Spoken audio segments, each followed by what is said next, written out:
If you're in your 40s or 50s and you've ever scrolled the comments under a dividend investing video and seen someone casually mention their $2 million portfolio like it's nothing, stop scrolling for a second and run the actual math with me.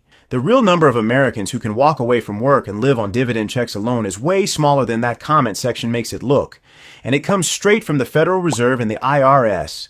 Once you see it, you'll read those comments differently. 3 things in this video. First, the real percentage of Americans who could fully quit and live on dividend checks alone, built from Fed and IRS numbers. Second, why almost nobody you're comparing yourself to is telling you the full story of how they got there. Third, a formula you can run on your own numbers tonight so you know exactly where you stand instead of guessing. What does living off dividends actually require? Most people skip this step completely. The Bureau of Labor Statistics tracked what the average household aged 65 and older actually spends in a year, in 2024. The number is $61,432. That's food, housing, healthcare, transportation, everything combined. Now Social Security. As of April 2026, the average retired worker collects $2,081.16 a month according to the Social Security Administration's own monthly snapshot. Annualized, that's about $24,900 a year. Subtract that from average spending and you're left with a gap of roughly $36,500 a year that has to come from somewhere else. For most people, that somewhere else is supposed to be dividends. No single agency publishes a clean answer to how many Americans actually clear that bar. It doesn't exist as an official statistic, so we're going to build it ourselves, out of real data, and I'll show you exactly how. To fully replace that spending with dividend income alone, using a realistic, diversified dividend portfolio yielding around 3.5% to 4%, you'd need somewhere between $1.5 and $1.75 million in a taxable brokerage account. Not a 401k, not an IRA, because a taxable account is the only kind that actually pays you spendable cash today. Compare that to the Federal Reserve's own 2022 Survey of Consumer Finances. The median American household's entire net worth, house, cars, retirement accounts, everything combined, was $162,350. Even the threshold to land in the top 10% of all American households by total net worth was $1.559 million. That's total net worth, including home equity and retirement accounts, and it's barely brushing up against the taxable dividend portfolio size you'd need to fully self-fund from dividends alone. Stack the ownership data against the spending data, and the honest answer is that the share of Americans who could fully replace their income with dividends from a taxable account today is almost certainly in the low single digits, likely under 5%. That's rare, but it's not some secret club either.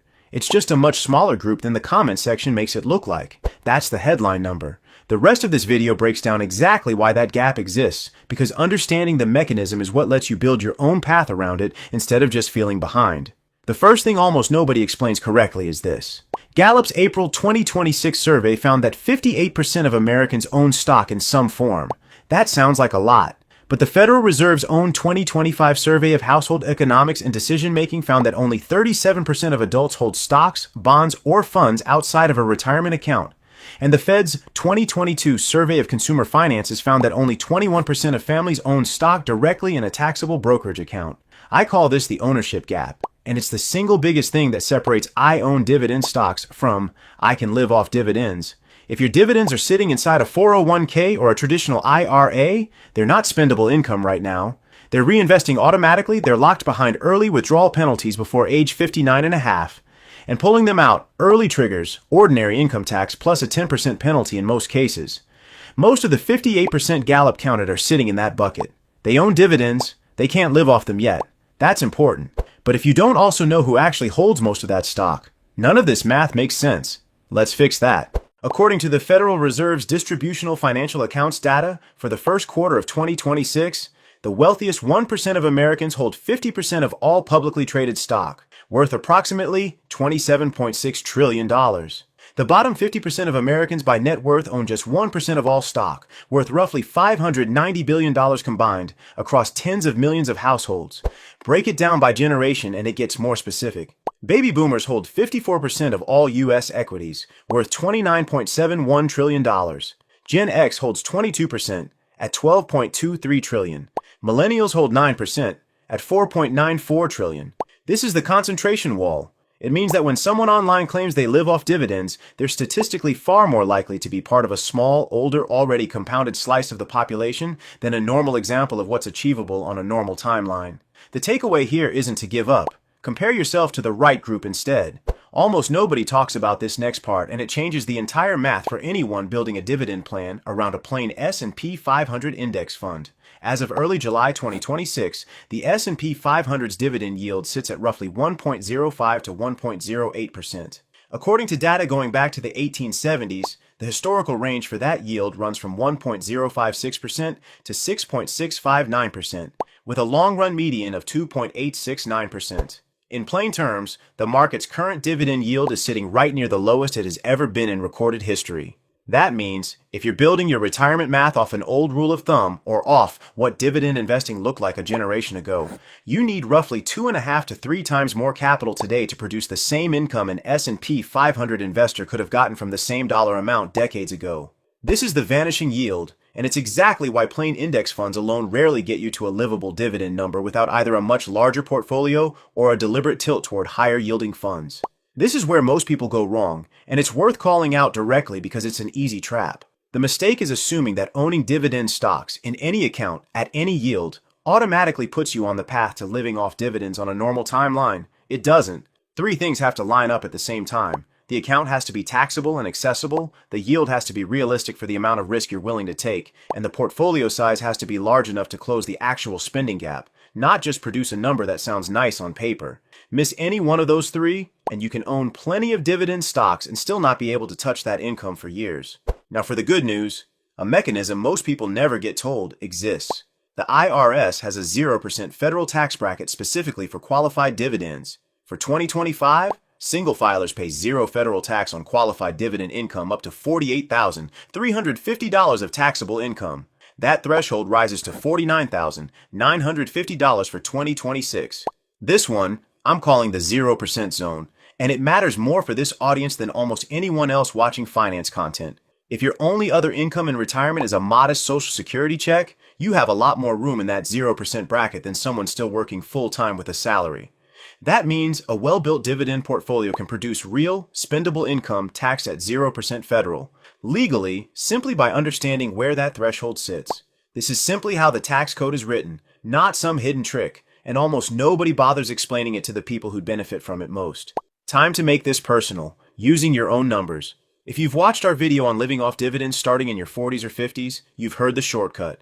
Take your monthly income target and multiply by 200. That shortcut assumes a 6% yield, which is realistic for a portfolio deliberately tilted toward higher yield funds. But it's not the right number if you're sitting in a plain S&P 500 fund at today's roughly 1% yield. The real adjustable formula looks like this. Take your annual income goal and divide it by your actual portfolio's yield, written as a decimal. That's your real dividend number. Run it 3 ways. Say your goal is $30,000 a year in dividend income. At a 3% yield, you'd need $1 million. At a 4% yield, you'd need $750,000. At a 6% yield, taking on meaningfully more risk, you'd need $500,000. Flip it around and start with what you actually have. At a realistic 4% yield, $50,000 invested produces $2,000 a year. $150,000 produces $6,000 a year. $300,000 produces $12,000 a year. Remember that $36,500 gap we calculated earlier between average retiree spending and the average Social Security check? Even $300,000 at a realistic yield only closes about a third of that gap on its own. That's not meant to discourage you, it's meant to show you exactly how big a lever you're pulling, whether that's a bigger portfolio, a higher yield tilt, or dividends working alongside Social Security instead of replacing it entirely. 2 quick things worth knowing if you're already building a dividend portfolio. First, if you hold RE8s for their high yields, know that according to Nareit own 2024 data, 78% of REI dividend payouts are taxed as ordinary income, not at the lower qualified dividend rate most people assume applies to all dividends. Know that going in. Second, and this one genuinely surprises people, under state unclaimed property law, a dividend account can be legally declared abandoned after just 3 to 5 years of no login activity. Not no dividends, no login. The National Association of Unclaimed Property Administrators estimates $70 billion in unclaimed property is currently owed to about 33 million Americans. And once a state takes control of your shares, it typically sells them and keeps everything the position would have earned going forward. If you've got an old dividend account you haven't logged into in years, that's worth a 5-minute check today. Pull all of this together. The real number of Americans who could fully live off dividends today sits under 5%, based on Fed and IRS data, not a guess. The ownership gap explains why 58% owning stock doesn't mean 58% can live off it. The concentration wall explains why the loudest voices online aren't a normal comparison group. The vanishing yield explains why old rules of thumb about index fund dividends don't hold up anymore. And the 0% zone is the one genuinely good news story in all of this. The tax code rewards exactly the kind of modest, taxable dividend income this audience is trying to build. Drop your real dividend number in the comments, take your income goal, divide it by whatever yield your actual portfolio is running, and tell me what number you land on. I read every one of these, and I want to see where this audience actually stands. If you want to see exactly how to close that gap starting in your 40s or 50s, with the specific accounts, funds, and math to get there, go watch How to Live Off Dividends. Starting at your 40s or 50s, you're not late. That's where everything you just learned turns into an actual plan. So the next time you see that comment about a $2 million portfolio, you don't need to feel behind. You know the real math now, and that math shows the commenter sits in a tiny minority, not the typical case. You're not late. You're just working with real numbers instead of whatever the comment section happened to be showing you.